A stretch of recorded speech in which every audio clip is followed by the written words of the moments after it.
Hi friends, आज YouTube banner कसं बनवायचं हे मी तुम्हाला सांगणार आहे। तर पहिले कॅनवा ओपन करायचं, त्यामध्ये न्यू प्रोजेक्टचं असं प्लस साइन असतं, त्यावर क्लिक करून तुम्हाला तिथे सोशल मीडिया असं ऑप्शन दिसेल, त्यावर क्लिक करायचं।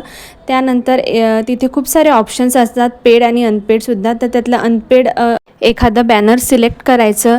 त्यानंतर तुम्ही बघा इथे सिलेक्ट केलं, त्यानंतर तिथे जे फोटोचं ऑप्शन आहे ना, फोटो दिसतो ना, त्यावर क्लिक करून रिप्लेस बटनावर क्लिक करायचं। त्यानंतर एखादा फोटो सिलेक्ट करायचा आणि त्यावर तो अटॅच करायचा आणि त्यावर क्लिक करून ना तो झूम इन झूम आउट करता येतो, तुम्ही बघू शकता व्हिडिओमध्ये। ते झाल्यानंतर तुम्हाला जिथे एडिट करायचं आहे तुमचं नाव वगैरे ते तुम्ही अशा प्रकारे करू शकता। नंतर वरती जो ॲरो असतो ना त्यावर क्लिक करून तुम्ही तो सेव्ह करू शकता।